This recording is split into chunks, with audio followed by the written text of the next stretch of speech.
in child protective services, and they won't give them back to their loving families because they're making money. This is a legal system that you're going into. And if you don't know the rules, you will be chewed up and spit out.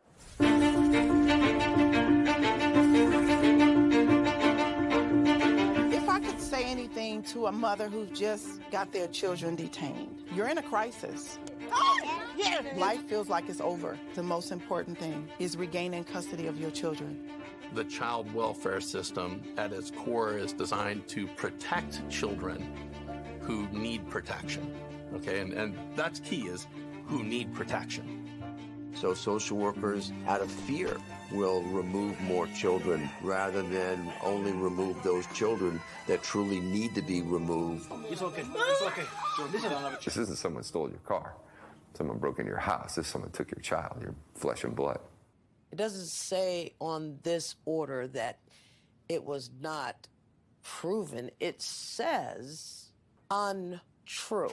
I immediately knew that, okay, well, this ain't over.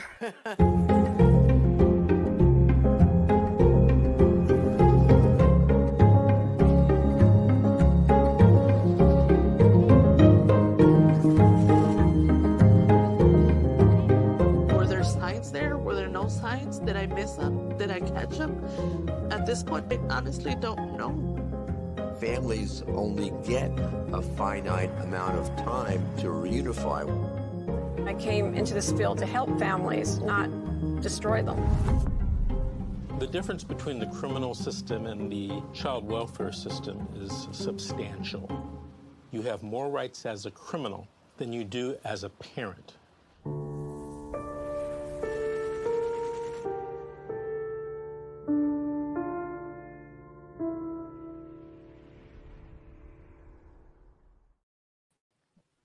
Good evening, everyone, and welcome to Fight CPS, the Civil Rights Struggle. I'm your host, Amanda Cisco, and I'm here with my guest tonight, Tracy. Tracy, how are you?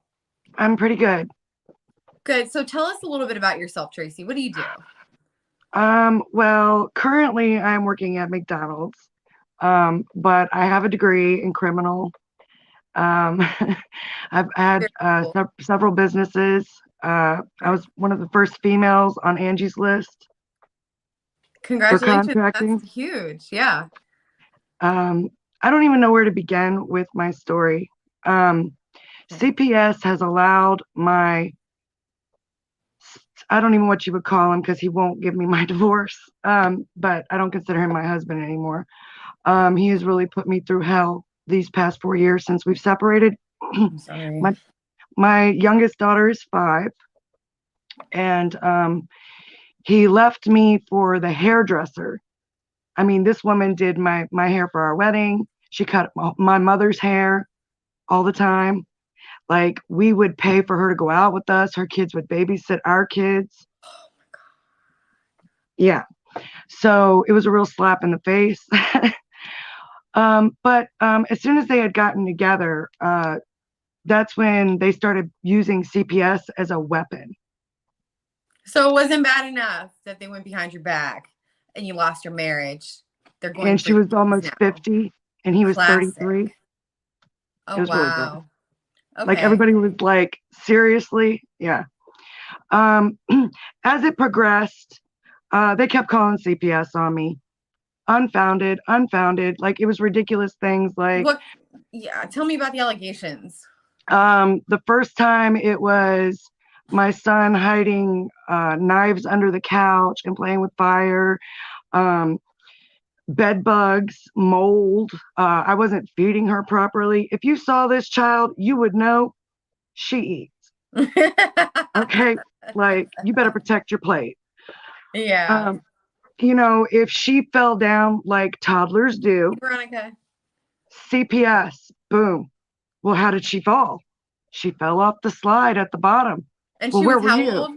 She's 3 at the 2.5 at the time, about 3 almost. Completely normal. I had 2 boys and a girl back to back to back, and they were very rough and tumble. I was always in their pediatrician's office. Oh, just wait, because there's way more. Oh gosh, I'm so sorry, Mom. So, as we progress, I move on and I start dating somebody. And, it's came out that they're together. They tried to play it off for a while like they weren't. It was just one slap in the face after the other, literally. I went to go pick Layla up one time. I'm so sorry, my daughter. And he lived in Hampton and I live in Newport News. It was a Friday. I was running late. It was a problem that I was late. He lives all the way at the end of Hampton. So I get there and I'm talking to him, and the girlfriend's daughter comes out. Now, remember, I told you she was almost 50. She comes out and she's running her mouth and saying things. And I'm like, look, I don't want to fight. So this is her saying this. Right. This is the daughter. Her daughter. Right. Now, my boyfriend at the time had my son in the truck. And he was like, okay, I don't want him hearing them say nasty things about you. So he put I think it was some kind of kids bop or something real loud. So he didn't have to hear it. Well, my soon-to-be ex-husband, whatever you want to call him, walks past me to my truck. And I don't even know how to say this. He was like, yo, turn that shit off or something. And he was like, hey, no problem. And as he went to go turn the dial down, he reached inside the window and smacked him across the face. I was like, okay, well, I'm not dealing with this. So I got in the truck and I went down the street to the 7-Eleven and I called the police. And initially, before, I had called the police for an escort, and they would never do it because I knew every single time there was a confrontation at pickup. So progressing along with the story, I get there and the police get there and they take me down the street to go pick my daughter up from her dad's. And of course, they run my license and it was suspended. I didn't know. It is what it is. It happens all the time here. Oh my gosh, Right. the red light cameras, the tickets, and half the time they don't even send it to the right address. I'm sorry. So now my mother lives all the way in up near Fort Eustis, towards Yorktown or York County. So I had to call my mom and I was like, Mom, can you please come and drive my truck home? And we got to stop by the magistrate because I want to file charges on him for what he did to my boyfriend. Yeah, no, that's not okay to put your hands on somebody else. We're all adults here. Come on. Now this is January and it's really cold. So the cop was like, as long as you don't move from this parking space in front of 7-Eleven, you can have the engine running because it's cold and you got your kids. So why would he not want you to move? Because my license was suspended and I was waiting for my mother to come. Yeah. Okay. So both my parents come and they park directly beside my truck. My mom is riding passenger so she can drive my truck. She goes inside to get a drink and I'm talking to my dad through the passenger window about wanting to go to the magistrate. That's when him and his girlfriend, she's driving a Mercedes SUV, blocks both trucks in front of the 7-Eleven. He gets out, goes around on my dad's side and starts calling him every kind of name, trying to get him out of the truck, knowing he just had neck surgery. And the police are here or no? No. And then the daughter comes up in between and she's like, what do we got here? Drug deal, huh? We got a drug deal. I'm like, yo, you need to come get her right now. They sound, go ahead. I'm sorry. I'm like, why are y'all here? There's no reason for you to be here. And as soon as I go to turn away, she spits in my face. This teenage girl. Okay. And I'm like, okay, I know what time it is. This is just another one of their dirty ploys. They want me to beat this girl so I go to jail and they can say I'm unfit. Not happening. I'll take a punch. So she spit in my face and I go to wipe it like this and she punched me in the side of my glasses and it ended up piercing me on the side. Was anybody recording this incident? Yeah, the second half was recorded, but nothing happened to her. Literally, she spent 3 months in juvie because she couldn't get out because of the point system. She never fulfilled anything from that. But anyways, so she hits me and I turn to my soon-to-be ex-husband and I'm like, thank you, because you're never going to see her again. This is ridiculous. Well, as I'm telling her mother to get your daughter, Teresa, she comes and grabs my hair and pulls me down to the ground. Jesus. Well, my mother is telling this woman, look, get your daughter off my daughter. And I'm like, get off me, because I'm not going to hit her, because I know that's what they want. Mm. Well, it ends up my mother's like, you remember the V sit and reach when you were in school? Yes. That's the position I'm in. Okay. And my mom is on my shoulders. Sorry, I shouldn't be laughing. I'm just picturing all of this right now. It just sounds like some honky tonk bullshit. It really was like, and nobody did anything at the 7-Eleven. It was crazy. So my dad can't get out of the truck. He just had surgery. My mom is on my back. She's punching and kicking my mom. She's punching and kicking me. I don't want to hurt anybody. Well, I don't want to hurt her, my mom, you know. I don't know who's who because I don't have my glasses on. And I see that red Converse. And I bit the living shit out of this girl until she let go of me. God. So she gets up, and my boyfriend at the time is recording it at this time. And my husband, his girlfriend, and her other daughter are all standing there watching, like all they were missing was a bag of popcorn. And this girl flies off, and you see her like football kick me in the face. What? Okay. I had 2 black eyes, a fractured nose. This is getting out of hand so quick. Please tell me she went to jail.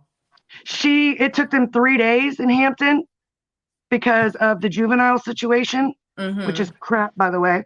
They didn't make her pay for nothing. My mom had broken ribs. I mean, it was crazy. And my mom's trying to tell me, oh, forgive them and pray to Jesus. And I'm like, that's really hard. Yeah, no. And you messing with my mother now. So we go along with that. I get a protective order on the daughter. So she can't be in the same household as my daughter or around my son or around me. Well, they think they're slick. They say that the garage is a separate address. The whole time I got everybody. Address. Right. The whole time she's posting on social media pictures with my daughter, like calling her baby. They were calling her Sookie, which is stupid. She was having her call, the girlfriend was having her call her mom. Yeah, it was. So anyways, as we move along, I had sent the police to do a check. If they say there's nobody there, there's nothing they can do without a warrant. It was never anything done about her breaking the protective order. Let's see, as we go further with this. So that happened, and then we went back to court, and I was like, look, even through all this, I did not want to take my daughter's father away from her. It's not my place. Very high of you. It's really hard. Okay. I'm not even joking. It is one of the hardest things I've ever had to do. I had to go through the very similar thing. So for 3 years, by the way, did yours backfire out of curiosity? Because when I did that to my kid's dad and tried to be the nice one, it fucking backfired like hell. It has bit me in the ass every step of the way. Yeah, same. I'm still paying for it. Yeah, me too. And so after that, they continued with CPS. Now here's the kicker. This is where it gets really ugly. So for 3 years, CPS showing up at my door. I have such bad anxiety and PTSD from this man. It's unreal. It is just unreal. And then he ends up breaking up with this girl, or if you can call her a girl, woman, granny, whatever. They break up, and they didn't break up. She didn't know they broke up. He starts messing around with his other friend's sister, who's older. You need to put this guy on a leash. Dang. And she lost her kid. She lost her kid due to drugs and wanted to play mommy to my kid. So he kept trying to imagine what these kids are going through this whole time. Oh, it's horrible. Shuffled around. I'm calling this person mom this day. I'm calling this person mom the next day. That's not stable, and that's not healthy for them. That's not healthy for their development. Oh, it gets worse. So this is out of all the allegations. Now, at this time, I had been unfounded 6 times for 6 different things through CPS. The 7th time, I get a knock on my door, and it's my daughter's time with her dad, so she's not here. It's just me and my son. Mm-hmm. And I get a knock on the door, and they're like, yeah, you got to sign this, and you can't be around her until we do an investigation. And I'm like, what are you talking about? What are the allegations? What allegations? And they're like, sexual assault allegations. And I'm like, what? And they won't This is tell like the me. new trend now. Is this like a fucking trend that people are just doing because they can? That's a They serious won't tell accusation. me. I'm going through the same thing, and I'm hearing this more and more. What the Right, and hell, I'm guys? like, What is wrong? What is wrong with you people? right. So get this. You know how they got like 60 days to get their shit together? Well, Yeah. they do that. And when we went to court, because after you do that or whatever, and she never left me anything but a pamphlet that was completely worthless. I kept calling and calling. And I was like, this is my life. Did you This sign is the your paper? job. Did you sign that paper? I did. They tricked you with the safety plan bullshit. You have to sign Yep. this paper or we're going to take your Yep. kids, blah, blah, blah. You're signing. Yep. Don't ever sign anything, guys. Listen to me. When these people show up at your door, do not sign anything. You are signing away your rights. Do not do that. I Not didn't the know rights of that. your kids, but your rights on that case. You're basically agreeing to the allegations. Well, listen. But they don't After say that. They won't tell you that. But that's When we exactly went- what happens. when we went to court, our judge said, if it's found unfounded, then visitation goes back to the way it was. So as soon as I got the call that it was unfounded, like I knew it would be, For the 7th time. right, the 7th time, I got to see her 2 weeks worth before he had another allegation saying that my boyfriend put handcuffs on her and that I sleep all day and I leave her alone with her brother.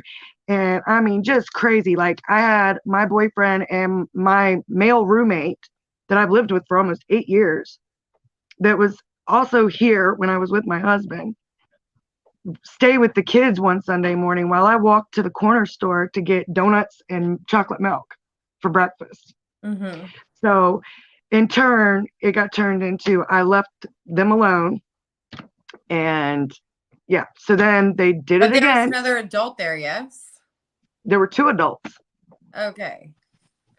But how did this even get back to him to make him say that?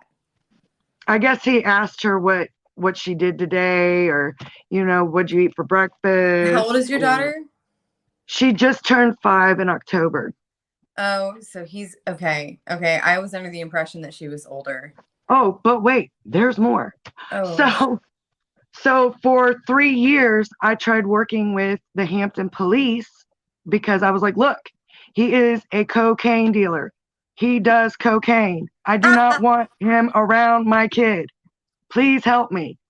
And I kept calling anonymously. I kept calling to the drug detective. No one would listen to me.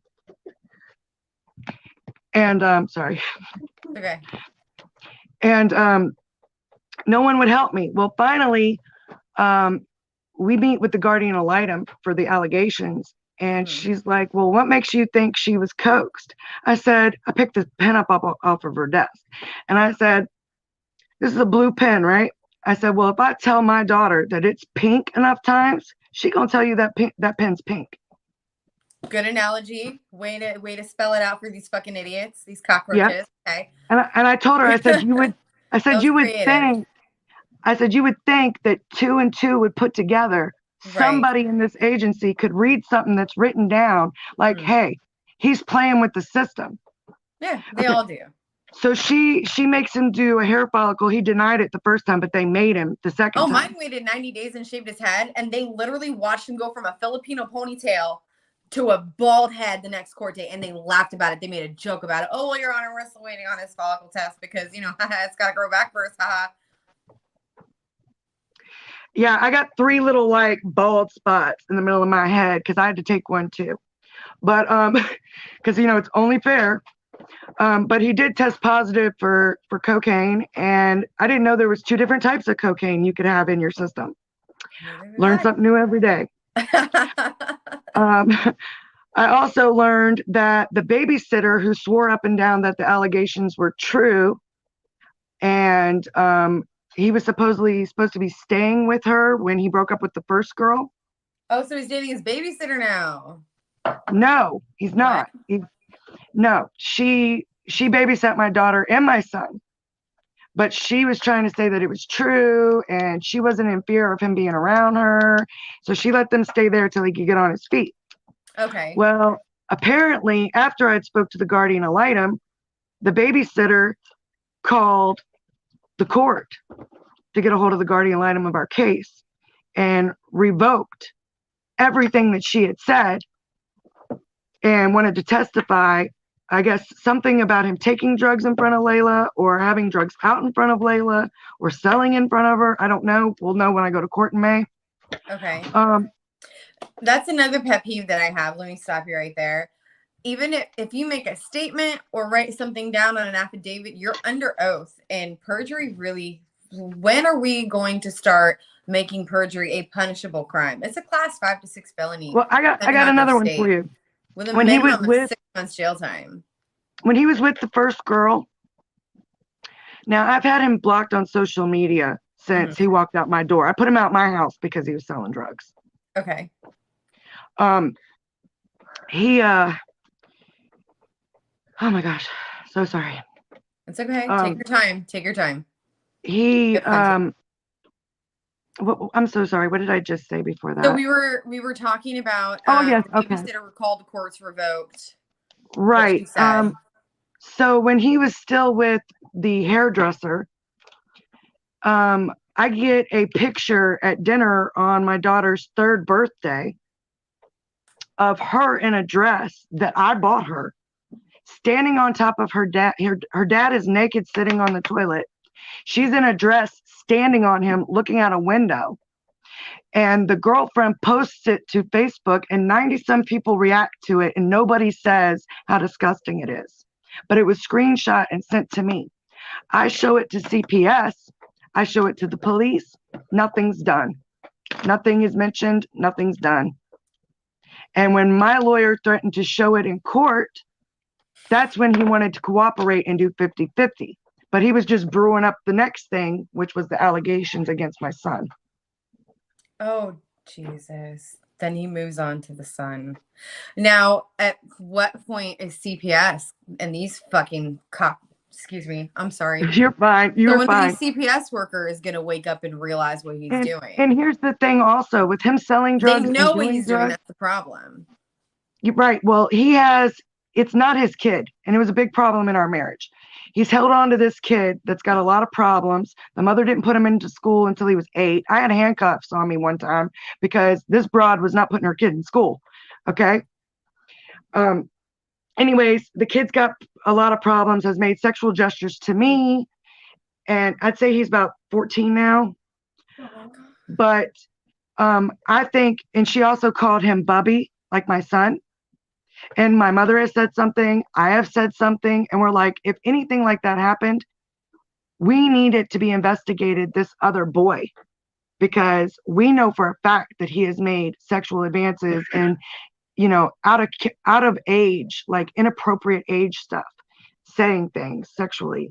So if something like that happened, I feel like it would have been him. It would not have been my son, her biological brother, who has, oh, by the way, I've raised 4 other girls that aren't mine from a previous relationship. One's a nurse and one's doing great things in her life also. My daughter just turned 18, my biological daughter. And then I have my 10-year-old son and my 5-year-old daughter. I've taken care of so many kids and, I've done so many amazing things in my life. And I think it's total horse shit that they can keep playing with CPS. My son and my daughter have not seen each other since August. And if somebody was messed with, why would they keep saying, when can I see Bubby? What is Bubby doing? They're missing holidays, birthdays. Yeah. And here's the kicker. My daughter's birthday was on October 14th. She turned 5. We went to court that day. His test results for his hair follicle had came back, or the allegations for whatever with the babysitter. And they removed her from his care. Because remember, she couldn't be in my care because I can only have one kid. And my son only has one parent, and that's me. Well, my mother, thank God for my mother. I feel so bad for anything I ever did as a kid against her. That woman is a saint. You were a She kid. really You is. didn't know any better. She went to court, and because she had went with me to the guardian ad litem, the guardian ad litem had a good feeling about her. And my parents have opened up their home. It's unreal. They get up in their Kool-Aid, okay? They had to remove their guns from their home. They had to take all these classes. It's their finances, their vehicles, their taxes. I mean, it's unreal. And I told the guardian ad litem that day, and it was her birthday, so she was supposed to be coming home. Well, they messed up the paperwork, so I had to wait a day for her to get to my mom's. But my baby spent her 5th birthday in foster care because of her dad and playing with CPS. And now I've had to do the parental mental evaluation, which took time out of my life I'm never going to get back. How many different ways you going to ask me if I want to kill myself? You know what I mean? Like, no, the answer is no. It's just unreal. Everything. I'll give you an example. A couple years ago, about 3 years ago, back in 2019, I'm having such a problem with this man co-parenting that I, on my own, go take a co-parent class that lasts 4 hours. I did the same thing. I can't get over how similar our stories are in so many more ways that I can say on this show right now. This is insane. Okay. So then we move on to these allegations. I even brought flyers for this class to the court with me because I learned a couple of cool things I never thought about. Right. See how far that got me? I got fucking railroaded. That's what I got. But look, this is what they told me. They're like, okay, well, that was 3 years ago. I'm like, well, are they going to teach something different? Would you like me to give you a rundown? You want to give me a test? You know what I mean? Like, seriously, how many hoops are y'all going to make me jump through? Now I got to go take of course, my son had to do a mental evaluation. Of course he passed. You know what I mean? And how old is your son that they were making him do this? He's 10 now. He just turned 10 in June. They measured. I'm sorry, come again. How old was he when he had to take this evaluation? 10. They made a 10-year-old take a mental health evaluation. A 10-year-old. They tested my daughter too. How old is your 5-year-old? She was 4 at the time. So she was coaxed. When she went in there, they coaxed her. Into saying or doing what? Saying that her brother touched her and whatever else she said. They didn't really tell me what she said.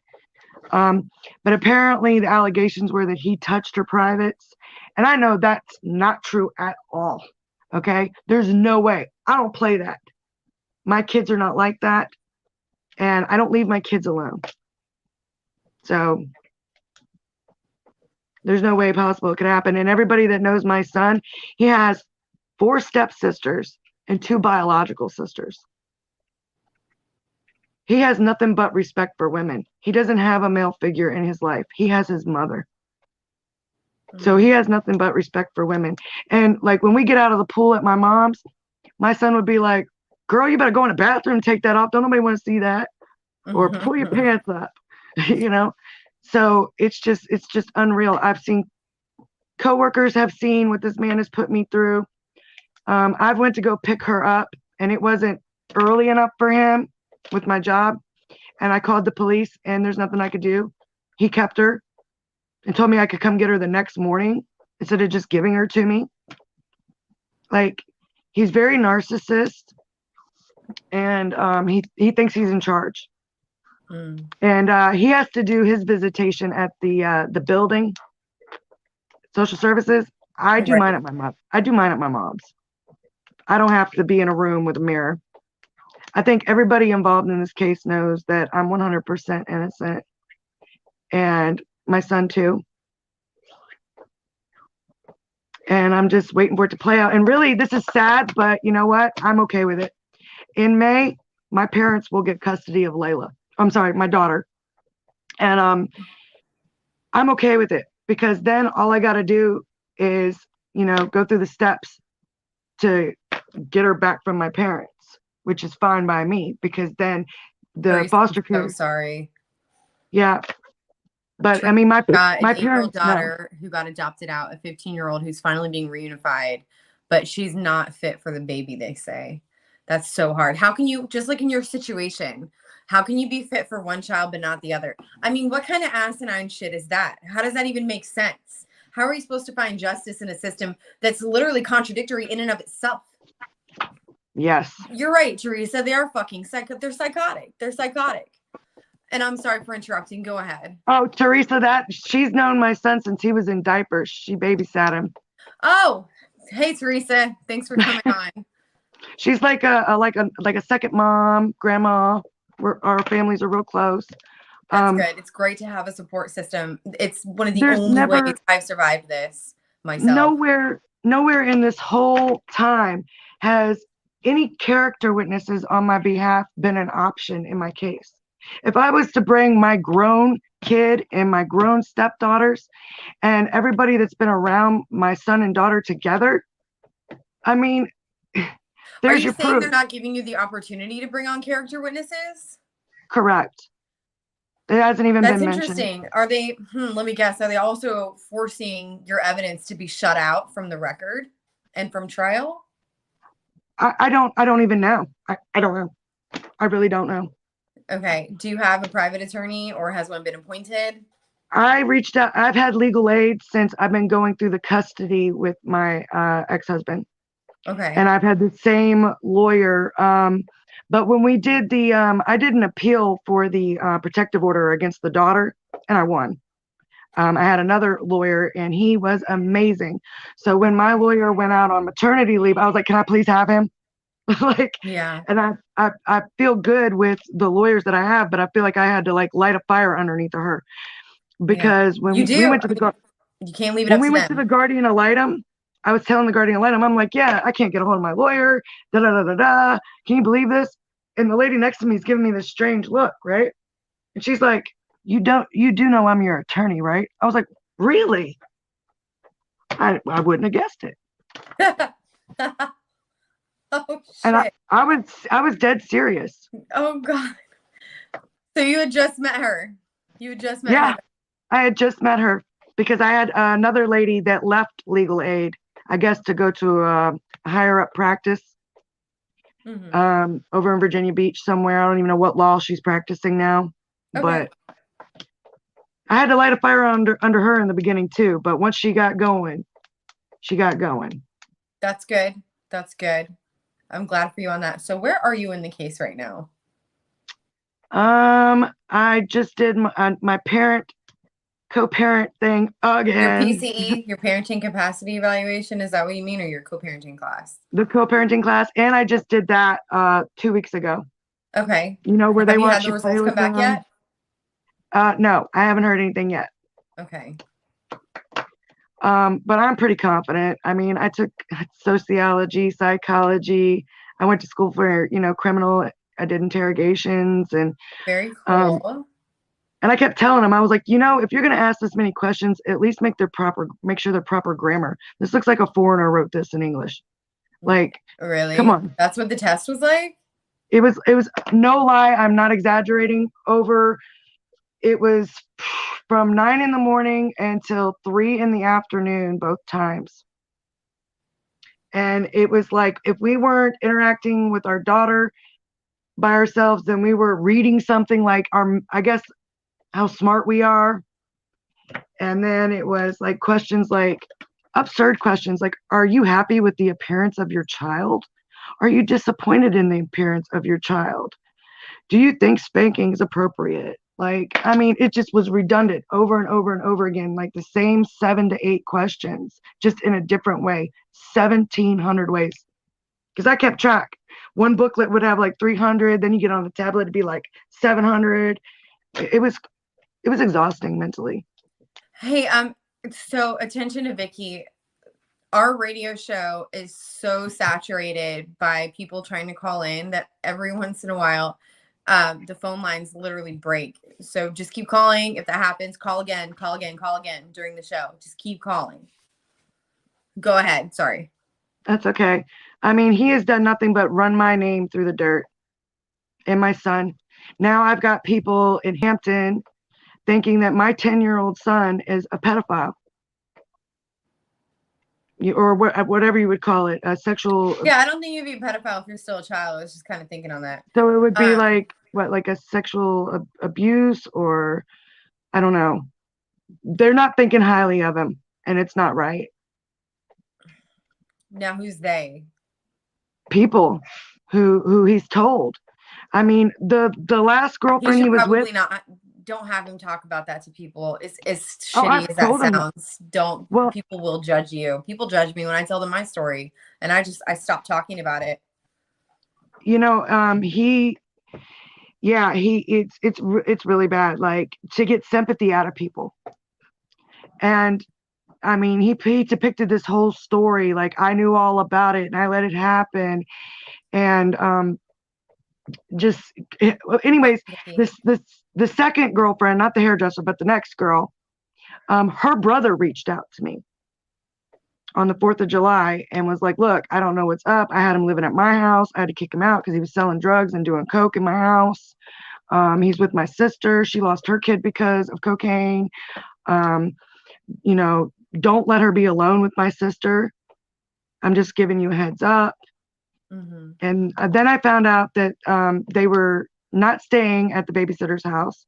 They were staying in hotels, having that boy I was telling you about, the other kid, and my daughter in a hotel room with him and his girlfriend, with my daughter laying up in between him and his girlfriend. That is so inappropriate. And yeah. Did the courts ever step in at this point? Nobody ever did anything. Every time I ever said anything, nothing happened. But they can make up any allegation they want to. And, you know, it is what it is. We have to investigate it. But when it's me, it's nothing. There's no laws being broken. Hey, guys, if you're watching, please support our page by sending in stars. It helps us a lot, help you guys. So all of your support is very much appreciated. So where are you in the whole court phase at this point? Do you know? I know he's doing like an outpatient type therapy, rehabilitation or whatever. I don't know, because I've never had a drug problem. I did test positive for THC on my hair follicle. And when we did our little meeting, Zoom meeting, they were like, well, there's nothing we can do. It's legal. Yeah. Thank you. Hello. Okay. Yep. I'm like, hey, I'm not going to sit here and take narcotics because I have to have surgery on my neck. And I'm not going to have him try to say, oh, well, she's on drugs. That's why I was like, you know what? I don't want to put my body through this anymore. So I just went to the more natural remedy and I'm okay with it. And as soon as they said it was legal in July, I was on it. Yeah. But it's just like alcohol. You don't sit there and get drunk in front of your kids. You don't leave it out where they can get a hold of it. But remember, they are, even though alcohol and cannabis are legal, they still are drugs and they still need to be taken in moderation. Oh, yes, absolutely. You know, they can be abused. You can't, you know, people argue all day long, well, you can't die from weed. No one's ever died from weed. Yeah, but you can be, you know, a real couch potato, you know. Yep. Like, so, I can't go to work high. I can't deal with my children high. That's something for when they're not with me, or, you know, it's late at night and I'm going to sleep. That's what it is. It's not something I do all the time, every day, all day. I got stuff to do. So. Oh, Brittany, they tried to use THC against you. Yeah. And that's sadly, it really depends on your case. So that's why, you know, I want to relay to parents, still be careful with that kind of stuff. I was talking to somebody the other day. They were testing her for ether, which is alcohol. And I mean, I've never heard of anything where they're like, I've never heard of that. I've heard of it a couple times now. And unfortunately, I think that I'm going to start hearing it more. So, tell me what's going on with your daughter. How often do you see her? Do you expect her custody to be returned? Oh, yeah. That's why I'm going to just go ahead and, you know, let my parents get custody of her. It's going to be a lot easier for me. Okay. And your parents would never withhold you from her? Nope. My mom's like, I can let it slide that way.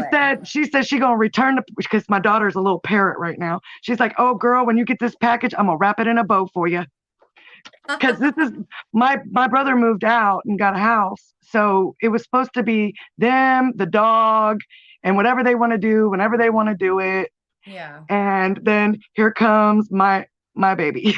So Yeah. I I'm put a sure they little, enjoy it though. And it's great that oh, she's in a stable environment. and my dad tries to act, like, oh, this is all your fault. But then he's buying school pictures and buying her dolls and come love Papa, That is Uh, so sweet. so yeah, there's not a fear in me at all that my child will be returned to me. My parents do not want to keep her from me. They do not want to keep her from her father. And here's a kicker. They've developed a very good relationship with Layla, my daughter's father's parents, and they have cut their son off because The he said, paternal grandparents are friends with your parents. yes. Oh. I sat with them in court. Oh, does that not? Now that says something. That says something. When your We're a own team. biological family not only has cut you off, but they're sitting on the other side against you. That's huge. That's huge. He said, look, he cut him off financially. He was like, I'm not going to give my son money anymore. He's going to put it up his nose or buy something stupid. He's not going to do anything productive with it. And he got mad. He wouldn't even talk to him when they went to court. He talked to my dad, my mom, but he would not talk to his parents. Probably because he was ashamed. They didn't want to hear and his BS. He should. It takes everything out of me not to look this man in the face and be like, this is all your fault.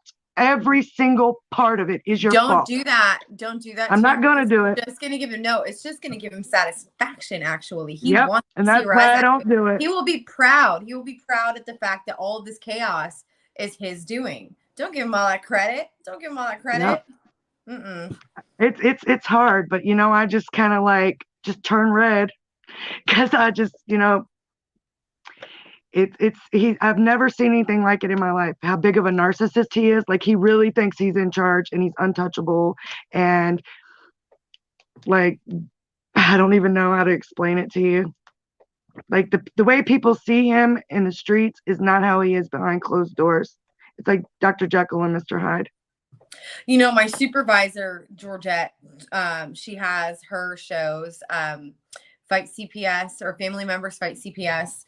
And she said something along the lines the other day, and I kind of ruminated on it.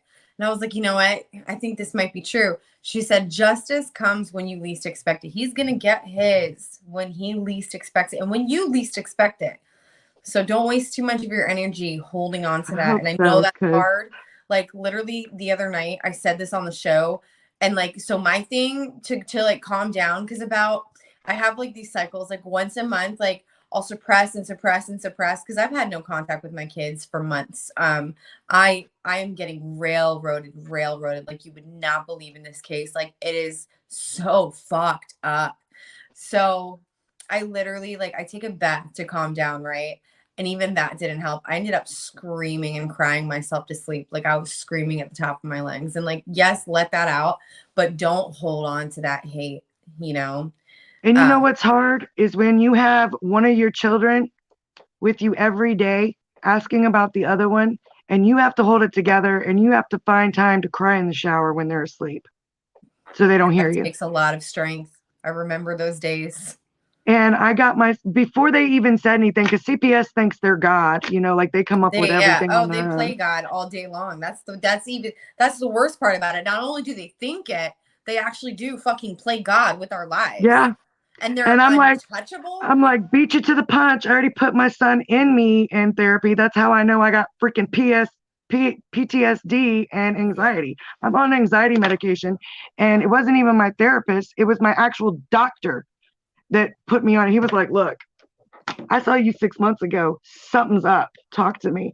And he put me on some, so I can actually he is an excellent doctor. He was like, you don't have to do it long term. It's not going to be addictive. And it's starting to kick in. It's probably been about a week and a half now I've been taking it. And I can actually think about one thing at a time. You're not in fight or flight mode. That's good. Every time my doorbell rings, though, that's a different story, girl, because that's my stomach in the butt. That is definitely PTSD.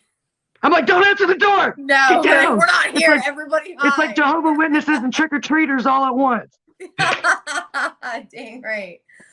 Oh man, I'm sorry to hear that you were going through this ridiculous issue. But So, my parents are great. Like when my daughter isn't in school. Oh, here's another thing with her education. When he was with the first girl, I offered for her to be in a school in Newport News.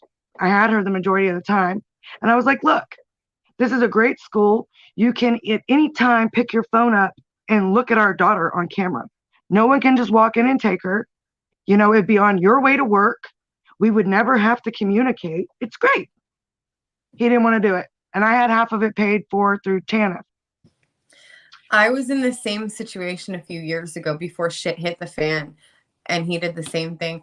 Is there something in the water over here?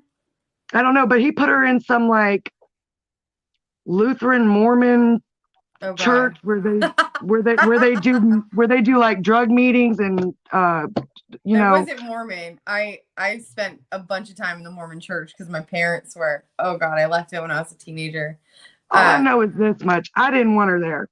Yeah. And no. he was like, well, you can come check it out, right? I walk right in the school, right to the classroom, pick her up, walk out, get in my mom's truck, and leave. No one ever even stopped me. Ooh, what? You didn't even say who you were? Nope. I just picked, it was my time, and I didn't want her in the school, and I picked her up, and I walked right up. Nobody asked any questions. That's a big safety issue. Exactly. But, he wouldn't give a thought to my school where you had to be buzzed in and then get your name and, match you up. Which is how it should be. Yep. Huh. This is another one. After he had me and my mother attacked, I took my daughter to the doctor, and he thought it was okay to just show up. Like, why I want to be in a little room with you, with my kid? I don't trust you. So I put her in another CHKD, and he goes and takes her medical records. Now her insurance is through me, through Medicaid, and puts her in the Hampton CHKD. And there's nothing I can do about it. I couldn't even have access to my child's records. I dealt with the same thing. Unfortunately, there's really no way around that. He's got the same rights as you do. Well, I don't have a problem with that. My problem is, why are you going to take her out of my pediatrician's office where she's been going? That's why he did it, because he can. He's such a dick. I'm trying to tell you. That's what they do. I just want my divorce and my life back. You just got to, unfortunately, for the next, 10 years, you got to put up with it. Longer than that. She's only 5. I can't do math. I'm going to have a really hard time on the LSAT. And here's another thing. Y'all pray for me. He wanted to drag my boyfriend into the mix, I guess because he's jealous of him or whatever the case may be. He doesn't want you to be happy. If he can't have complete control over you, he will never want you to be happy, and he will do everything that he can to make sure that doesn't happen. So then he wants to drag him in and make him do a hair follicle test and a background and everything. And he's like, no, I'm not doing it. I love you, but I'm not doing it. They can kiss my ass. Well, if CPS requires, I'm surprised that CPS didn't make him do a background check already. He's like, I'm not doing it. Well, if it comes down to it, he better do it for you and for the child. I would really hope so. But as of now, he doesn't want to be a choice. Yeah, I'm always going to pick my kids first. I do love him, but my kids are my priority, and he knows that, and he respects that, and he also even agreed that, because it's going to, I'm not a dummy. I know it's going to have to be a gradual introduction back to the home, and it'll be like an overnight here and overnight there till it works its way up as they've explained it to me. Which it shouldn't have to be like that. Actually, I disagree. That's what I say to them, when I have to. I'm like, oh yeah, we'll do it slowly. No, your kids will get right back into the groove like nothing ever happened. That's how it was when they were at my house. Like they cut me off from my kids like 6 months at a time here, 4 months at a time there. I'm at almost a year now. And when they came back home, those couple times, it was like we didn't even miss a day, How do they keep getting away with making these false allegations against us? It's very fucked up. They need to start persecuting perjurers, and they need to start prosecuting, people who lie on. And when you call the hotline, which I've Oh, been he told. I lied. wouldn't know because I've never fucking called it, despite what CPS has said. Every single time he's went to court, he's lied. When are we going to Like, start holding perjurers and like when he slapped accountable? look, when he slapped my ex-boyfriend, he went to court and he brought some guy that wasn't even there and said that it never happened. Just to make you And feel of course, my ex was like, I forgive him. I hope you guys do too. And I'm looking at him like, you's a punk, man. Like, I'll be damned. I stood up in the courtroom. I was like, no, that's not, of course, that doesn't make you look any better. But it's like the justice just enrages me so much that this man is just getting away with everything. Like, he's just got a big old horseshoe up his rear end. Yeah. I'm just over it. I mean, I know, pick and choose your battles, but I'm really trying my best to just go with the motions and ride it out till my parents have full control. Yes, and that's a good strategy. Keep working with your attorneys. And I would like to work to, I don't know where to even start to pass a bill or something, get a petition going to where people can. You might not be able to do this, but it's an idea. Have you ever thought about being a CASA worker? It's a volunteer job, but you get to work with children one-on-one and families in their cases. And you can maybe use your experience to help people. I have an idea. I would like to create an institution that strictly advocates for parents in CPS cases. Like, for example, when you're going to the hospital for a major surgery or something, you don't have a support system, you don't really know what's going on. There are patient advocates there who can, walk you through the process and explain your rights and explain what's going on. I want there to be an institution that has access to when these fuckers are going to knock on somebody's door and try to take their kids. There needs to be a completely unrelated advocate there for the parents to explain, no, you don't have to answer the door. No, you don't have to sign that paper. No, you don't have to do any of this shit. Didn't know that. I didn't know that. Nobody knows that until it's too late and they know this.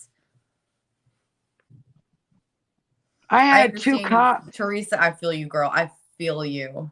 I've had 2 cops and 2 CPS workers that barely spoke English, by the way, which I don't understand. When I guess you could have called him my wannabe stepson at the time, because I, married to his wannabe stepdaddy or whatever you want to call him. I was terrified. I had handcuffs on me. I'm like, look, it's not my kid. Not my kid. Go away. Here's my kid's badge. My kid goes to school. Not my kid. Like, and I'm like, there's nothing left today. I turn around to go in my house. The cop shoves me in through the door, into the bush and then into the house and puts handcuffs on me and slams me down in my recliner. And finally, that's excessive force. Right.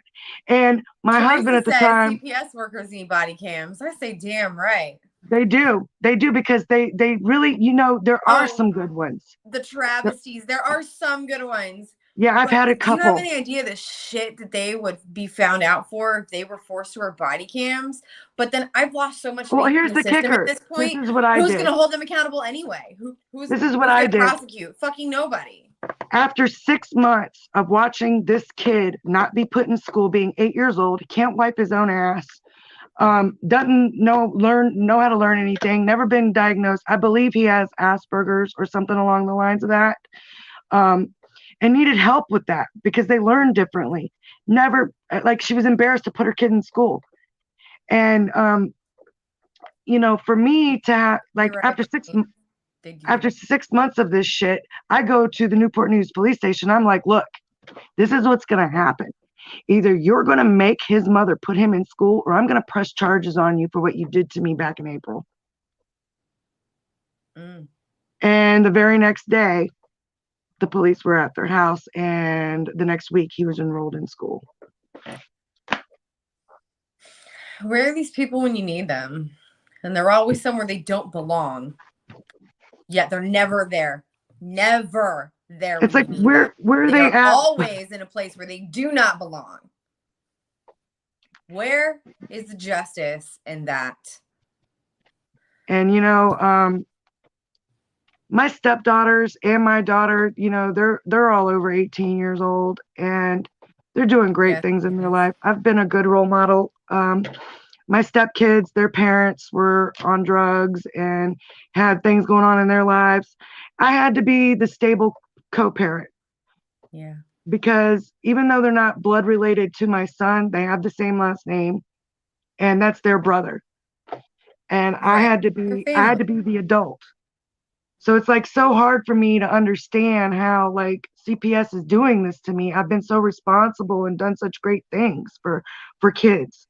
So I don't get it. I don't quit kids. I quit bad relationships. Yes.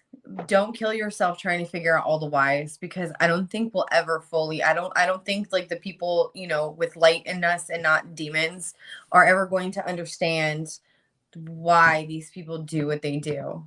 And, you know, all you can do is just keep moving forward one step at a time. You're a part of a really good support system. You know, you have someone to talk to. If you just need to talk to someone, you know, we're here for you and we understand what you're going through. Now, if your daughter was listening to this right now, what would you want her to know? Which one? The youngest one? Yes. Or either one of well, them. Both of them that have been involved in this system. Actually, if there's a Shania up there, that's my 18-year-old, if you see her. And then Taylor, that's my stepdaughter. But if I could say anything to any of my daughters, including my stepdaughters, it would be always stand up for yourself, no matter what. What's the worst that happens? You know, like I feel so lame for laying down and accepting what CPS has told me, because I am ashamed of myself at the stigma I have put on other women who have lost their children. I'm like, well, they probably deserved it, or she must have been on drugs, or, you know, and, you know, after hearing Brittany's story and a bunch of others, I can't watch it all the time. I start bawling and crying. I ain't gonna lie. Sometimes I just gotta walk away. Y'all should see me when I turn off the camera. I need a few Right minutes. before we got started, I almost started crying. Yeah. Like, it's a trigger for me.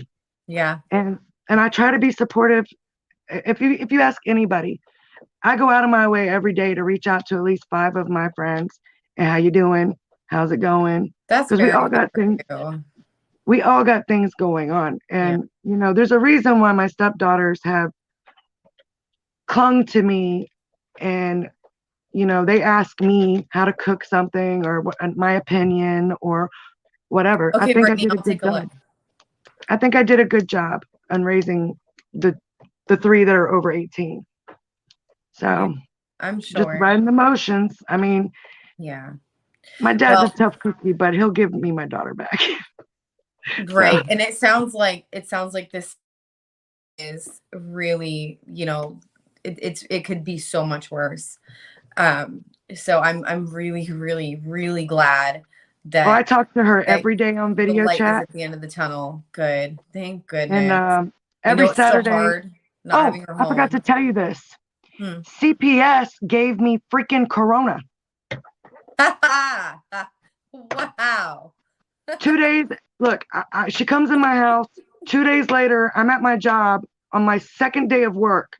And she calls me and she's like, yeah, I just tested positive for Corona. And I'm like, oh, that sucks, you know? And the next day, I feel like I got a center block on the top of my head. Then my son got it. Then my 18-year-old daughter got it because we both work at the same place. Yeah. It was just terrible.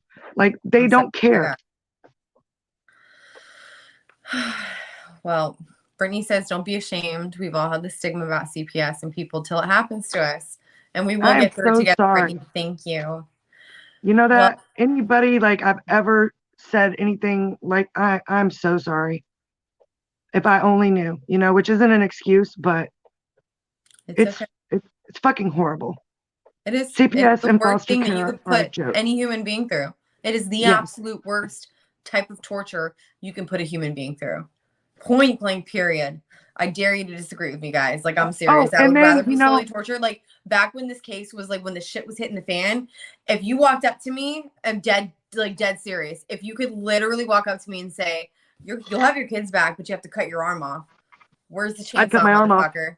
Hand it over. I will cut my arm off right now to end this pain. Nothing worse. And I've been through a lot of shit in my life. I've never been through anything like this. Oh, I love you too, Brittany. Well, Tracy, thank you so much for sharing your story with us tonight. We are out of time. Guys, join me every Monday for CPS current events, and join me every Thursday for Fight CPS, the Civil Rights Struggle. And we have a new show coming up on Friday. I'm not sure exactly what time it's going to be yet, but I call it Fight With Me Fridays. We're going to learn about dealing with our trauma. We're going to learn about self-care. We're going to learn about our mental health and how to keep up with it, because we are the most important common denominator in this equation. We have to take care of ourselves. Okay. We have to do it to fight for our kids. So thank you again, Tracy, for sharing. Thank you, Brittany. Thank you, everyone, for watching. Thank you for letting me share. And I really hope, Anytime. you know, my experience is helping somebody not to feel alone in this situation. Yes, we all have to. Because you don't even have to do anything wrong for them to come and take your kids from you. No, they completely fabricate things just to traffic them and make money. That's what this is all about, is money. I want to make a change. I don't care if it's the last thing I do. I really would like for this never to happen to anybody again. Yeah. It's horrible. It is. Well, write some ideas down, get a piece of paper, talk to people. If there's a will, there's a way. And revolution is starting to happen. It's happening now. And oh yeah, me and Brittany have been talking about it. Good, good, good. Well, thank you again, everyone. You guys have a great evening, and I will see you guys. It starts next Friday, so I will see you guys on Monday.